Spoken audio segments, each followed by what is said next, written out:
साथियों, नमस्कार। मन की बात में एक बार फिर हमें जुड़ने का अवसर मिला है। आज का ये एपिसोड मुझे भावुक करने वाला है। मुझे बहुत सी पुरानी यादों से घेर रहा है। कारण ये है कि मन की बात की हमारी इस यात्रा को 10 साल पूरे हो रहे हैं। 10 साल पहले मन की बात का प्रारंभ 3 अक्टूबर को विजयादशमी के दिन हुआ था। और ये कितना पवित्र संयोग है कि इस साल 3 अक्टूबर को जब मन की बात के 10 वर्ष पूरे होंगे, तब नवरात्रि का पहला दिन होगा। मन की बात की इस लंबी यात्रा के कई ऐसे पड़ाव हैं जिन्हें मैं कभी भूल नहीं सकता। मन की बात के करोड़ों श्रोता हमारी इस यात्रा के ऐसे साथी हैं जिनका मुझे निरंतर सहयोग मिलता रहा। देश के कोने कोने से उन्होंने जानकारियां उपलब्ध कराई। मन की बात के श्रोता ही इस कार्यक्रम के असली सूत्रधार हैं। आमतौर पर एक धारणा ऐसी घर कर गई है कि जब तक चटपटी बातें न हो, नकारात्मक बातें न हो, तब तक उसको ज्यादा तवज्जो नहीं मिलती है। लेकिन मन की बात ने साबित किया है कि देश के लोगों में पॉजिटिव जानकारी की कितनी भूख है। पॉजिटिव बातें, प्रेरणा से भर देने वाले उदाहरण, हौसला देने वाली गाथाएं लोगों को बहुत पसंद आती हैं। जैसे एक पक्षी होता है चकोर, जिसके बारे में कहा जाता है कि वो सिर्फ वर्षा की बूंद ही पीता है। मन की बात में हमने देखा कि लोग भी चकोर पक्षी की तरह देश की उपलब्धियों को, लोगों की सामूहिक उपलब्धियों को कितने गर्व से सुनते हैं। मन की बात की 10 वर्ष की यात्रा ने एक ऐसी माला तैयार की है जिसमें हर एपिसोड के साथ नई गाथाएं, नए कीर्तिमान, नए व्यक्तित्व जुड़ जाते हैं। हमारे समाज में सामूहिकता की भावना के साथ जो भी काम हो रहा हो, उन्हें मन की बात के द्वारा सम्मान मिलता है। मेरा मन भी तभी गर्व से भर जाता है जब मैं मन की बात के लिए आई चिट्ठियों को पढ़ता हूं। हमारे देश में कितने प्रतिभावान लोग हैं। उनमें देश और समाज की सेवा करने का कितना जज्बा है। वो लोगों की निस्वार्थ भाव से सेवा करने में अपना पूरा जीवन समर्पित कर देते हैं। उनके बारे में जानकर मैं ऊर्जा से भर जाता हूं। मन की बात की ये पूरी प्रक्रिया मेरे लिए ऐसी है जैसे मंदिर जाकर के ईश्वर के दर्शन करना। मन की बात की हर बात को, हर घटना को, हर चिट्ठी को मैं याद करता हूं, ऐसा लगता है कि मैं जनता जनार्दन, जो मेरे लिए ईश्वर का रूप है, मैं उनका दर्शन कर रहा हूं।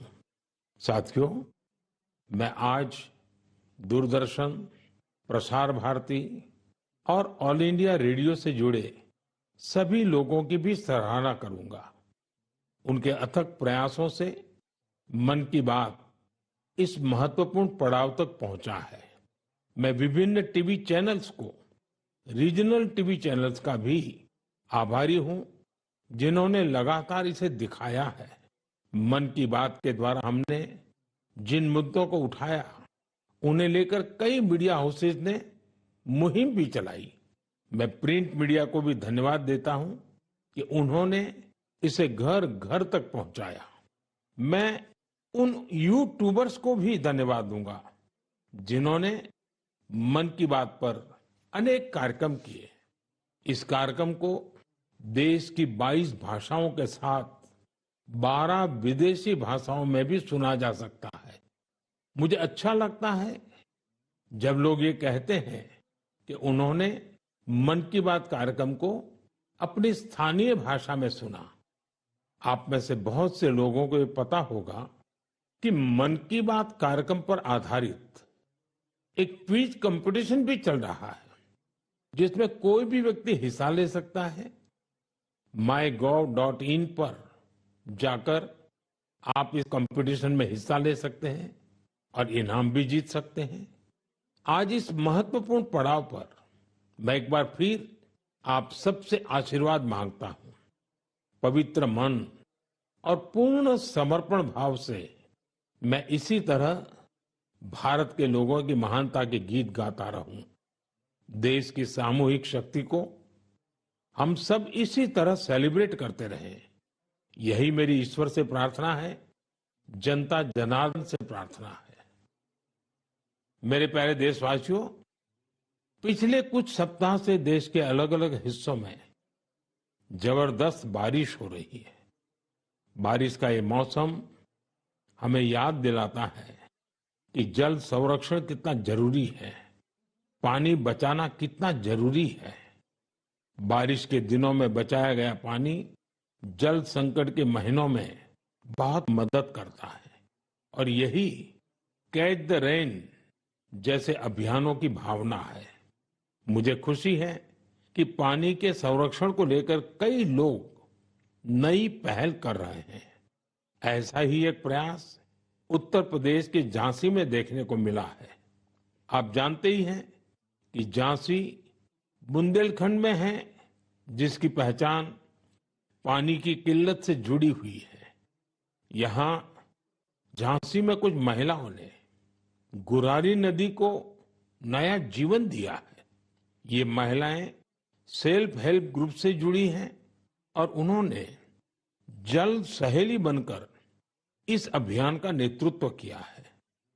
इन महिलाओं ने मृतप्राय हो चुकी गुरारी नदी को जिस तरह से बचाया है, उसकी किसी ने कल्पना भी नहीं की होगी। इन जल सहेलियों ने बोरियों में बालू भरकर चेकडैम तैयार किया, बारिश का पानी बर्बाद होने से रोका और नदी को पानी से लबालब कर दिया। इन महिलाओं ने सैकड़ों जलाशयों के निर्माण और उनके रिवाइवल में भी बढ़ चढ़कर हाथ बटाया है। इससे इस क्षेत्र के लोगों की पानी की समस्या तो दूर हुई ही है, उनके चेहरों पर खुशियां भी लौट आई हैं। साथियों, कहीं नारी शक्ति जल शक्ति को बढ़ाती है तो कहीं जल शक्ति भी नारी शक्ति को मजबूत करती है। मुझे मध्य प्रदेश के दो बड़े ही प्रेरणादायी प्रयासों की जानकारी मिली है। यहाँ डिंडोरी के रायपुरा गांव में एक बड़े तालाब के निर्माण से भूजल स्तर काफी बढ़ गया है। इसका फायदा इस गांव की महिलाओं को मिला। यहाँ शारदा आजीविका स्वयं सहायता समूह, इससे जुड़ी महिलाओं को मछली पालन का नया व्यवसाय भी मिल गया। इन महिलाओं ने फिश पार्लर भी शुरू किया है, जहां होने वाली मछलियों की बिक्री से उनकी आय भी बढ़ रही है। मध्य प्रदेश के छतरपुर में भी महिलाओं का प्रयास बहुत सराहनीय है। यहाँ के खौब गांव का बड़ा तालाब जब सूखने लगा तो महिलाओं ने इसे पुनर्जीवित करने का बीड़ा उठाया। हरी बगिया स्वयं सहायता समूह की इन महिलाओं ने तालाब से बड़ी मात्रा में गाद निकाली। तालाब से जो गाद निकली उसका उपयोग उन्होंने बंजर जमीन पर फूड फॉरेस्ट तैयार करने के लिए किया। इन महिलाओं की मेहनत से न सिर्फ तालाब में खूब पानी भर गया, बल्कि फसलों की उपज भी काफी बढ़ी है। देश के कोने कोने में हो रहे जल संरक्षण के ऐसे प्रयास पानी के संकट से निपटने में बहुत मददगार साबित होने वाले हैं।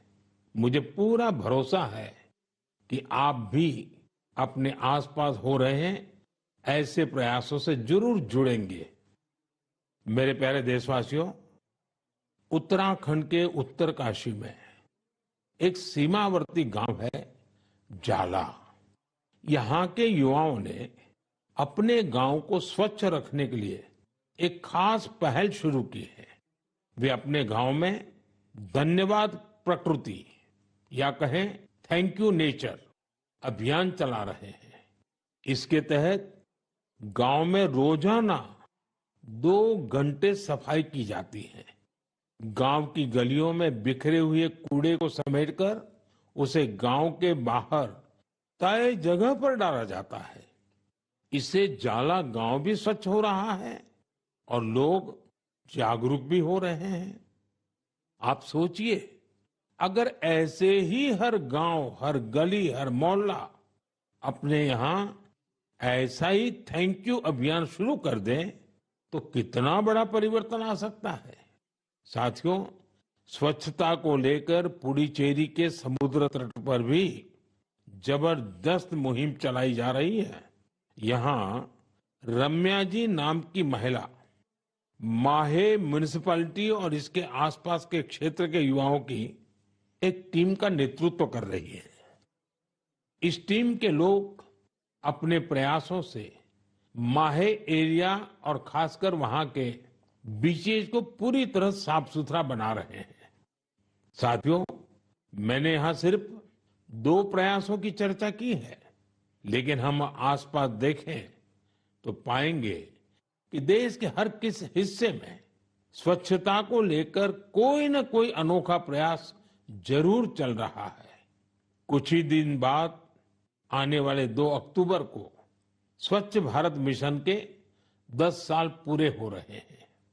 ये अवसर उन लोगों के अभिनंदन का है जिन्होंने इसे भारतीय इतिहास का इतना बड़ा जन आंदोलन बना दिया। ये महात्मा गांधी जी को भी सच्ची श्रद्धांजलि है, जो जीवन पर्यंत इस उद्देश्य के लिए समर्पित रहे। साथियों, आज ये स्वच्छ भारत मिशन की ही सफलता है कि वेस्ट टू वेल्थ का मंत्र लोगों में लोकप्रिय हो रहा है। लोग रिड्यूस, रीयूज और रिसाइकल पर बात करने लगे हैं, उसके उदाहरण देने लगे हैं।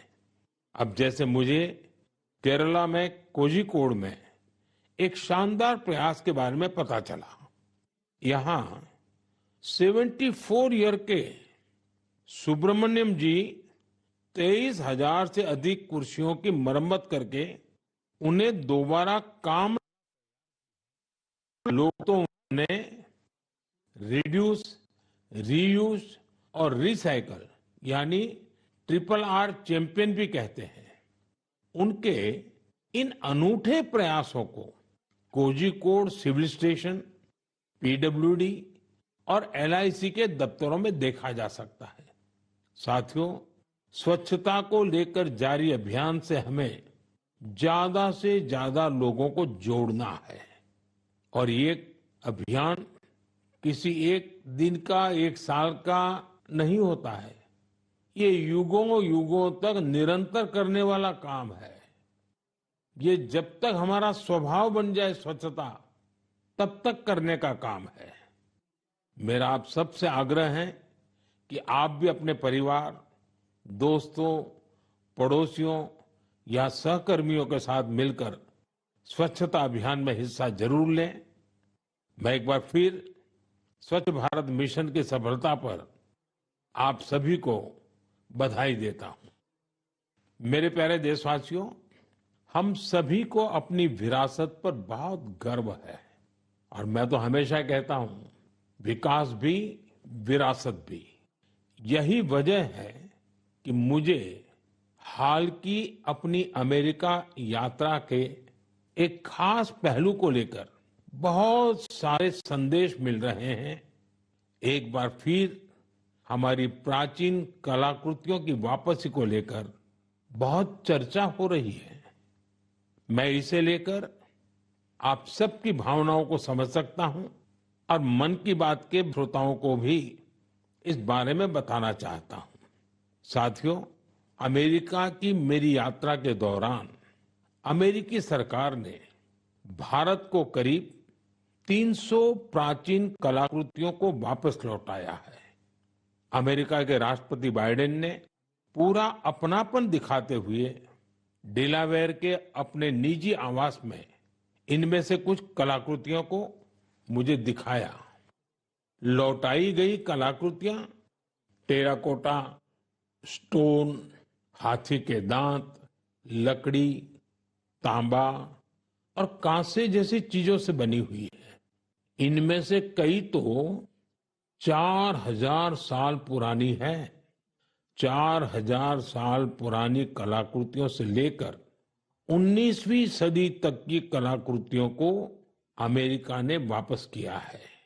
इनमें फूलदान, देवी देवताओं की टेराकोटा पट्टिकाएं, जैन तीर्थंकरों की प्रतिमाओं के अलावा भगवान बुद्ध और भगवान श्री कृष्ण की मूर्तियां भी शामिल है। लौटाई गई चीजों में पशुओं की कई आकृतियां भी हैं।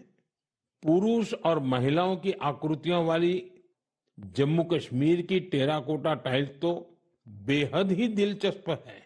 इनमें कांसे से बनी भगवान श्री गणेश जी की प्रतिमाएं भी हैं, जो दक्षिण भारत की हैं। वापस की गई चीजों में बड़ी संख्या में भगवान विष्णु की तस्वीरें भी हैं। ये मुख्य रूप से उत्तर और दक्षिण भारत से जुड़ी हैं। इन कलाकृतियों को देखकर पता चलता है कि हमारे पूर्वज बारीकियों का कितना ध्यान रखते थे। कला को लेकर उनमें गजब की सूझबूझ थी।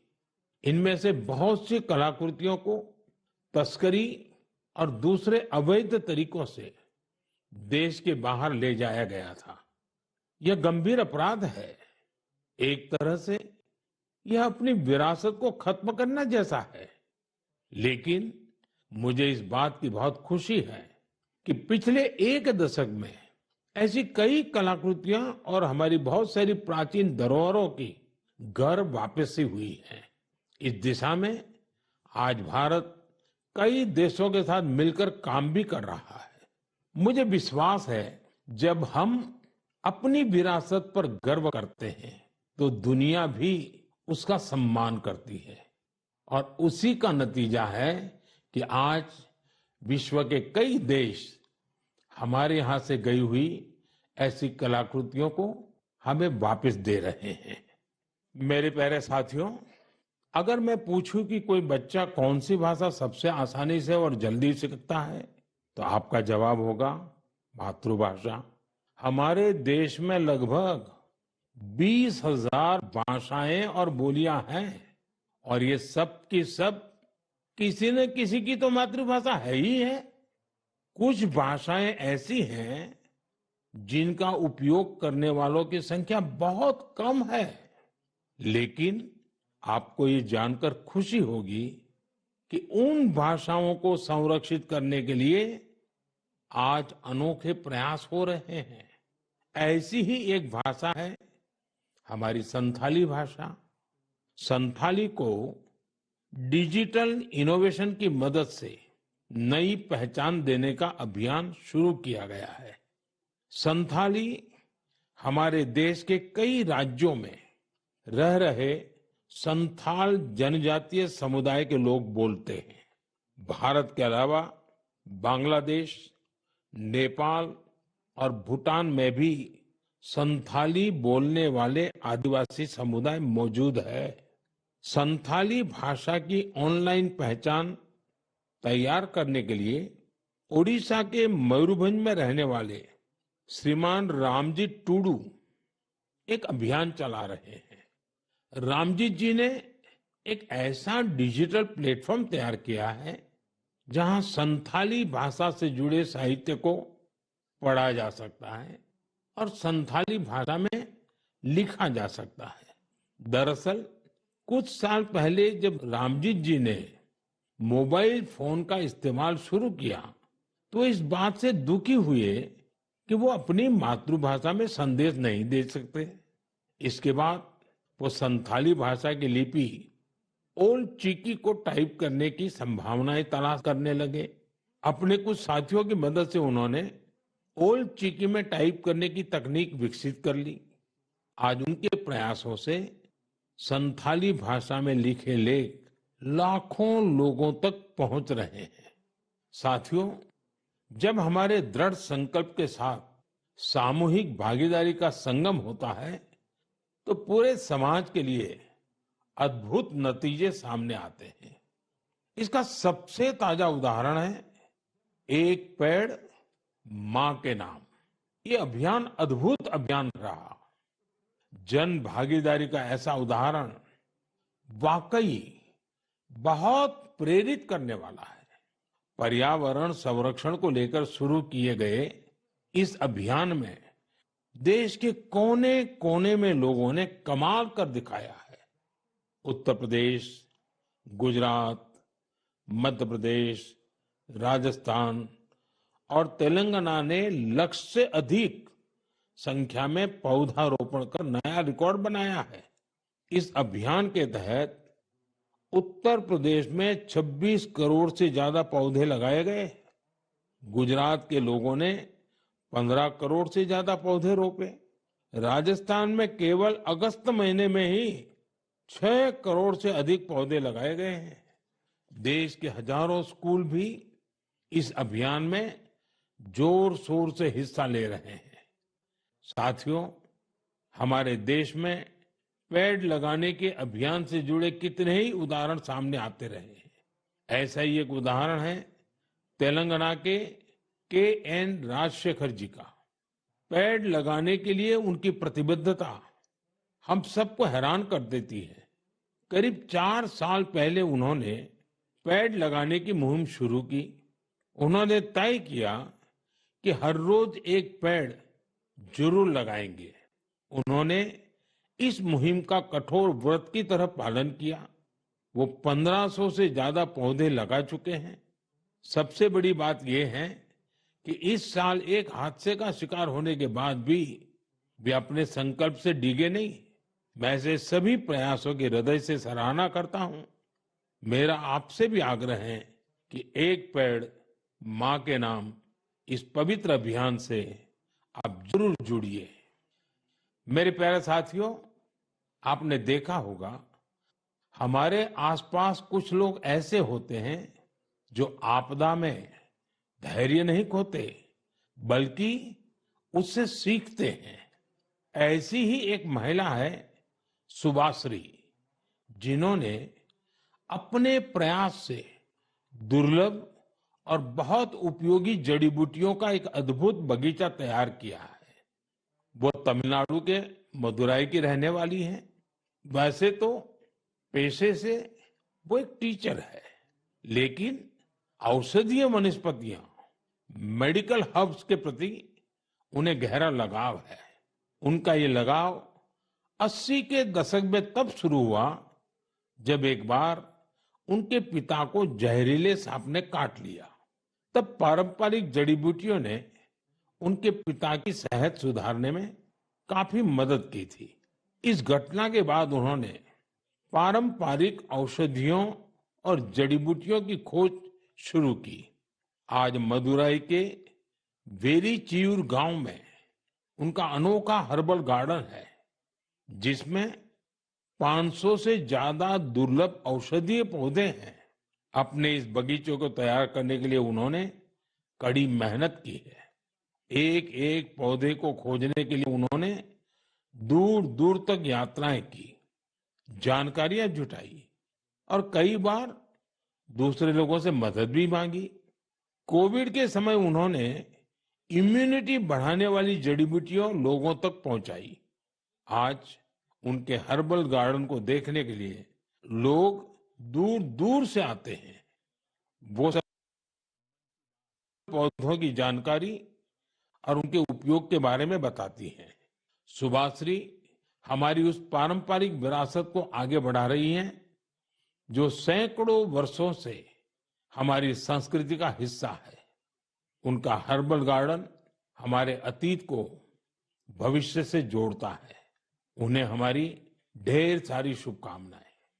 साथियों, बदलते हुए इस समय में नेचर ऑफ जॉब्स बदल रही है और नए नए सेक्टर्स का उभार हो रहा है, जैसे gaming, animation, reel making, film making या पोस्टर मेकिंग। अगर इनमें से किसी स्किल में आप अच्छा प्रदर्शन कर सकते हैं तो आपके टैलेंट को बहुत बड़ा मंच मिल सकता है। अगर आप किसी बैंड से जुड़े हैं या फिर कम्युनिटी रेडियो के लिए काम करते हैं तो भी आपके लिए बहुत बड़ा अवसर है। आपके टैलेंट और क्रिएटिविटी को बढ़ावा देने के लिए भारत सरकार का सूचना और प्रसारण मंत्रालय ने क्रिएट इन इंडिया इस थीम के तहत 25 चैलेंजेस शुरू किए हैं। ये चैलेंजेस आपको जरूर दिलचस्प लगेंगे। कुछ चैलेंजेस तो म्यूजिक, एजुकेशन और यहाँ तक कि एंटी पायरेसी पर भी फोकस्ड है। इस आयोजन में कई सारे प्रोफेशनल ऑर्गेनाइजेशन भी शामिल हैं जो इन चैलेंजेस को अपना पूरा सपोर्ट दे रहे हैं। इनमें शामिल होने के लिए आप wavesindia.org पर लॉगिन कर सकते हैं। देश भर के क्रिएटर से मेरा विशेष आग्रह है कि वे इसमें जरूर हिस्सा लें और अपनी क्रिएटिविटी को सामने लाएं। मेरे प्यारे देशवासियों, इस महीने एक और महत्वपूर्ण अभियान के 10 साल पूरे हुए हैं।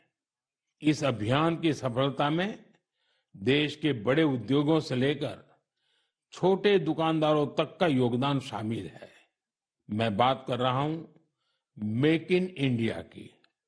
आज मुझे ये देखकर बहुत खुशी मिलती है कि गरीब, मध्यम वर्ग और एमएसएमईज को इस अभियान से बहुत फायदा मिल रहा है।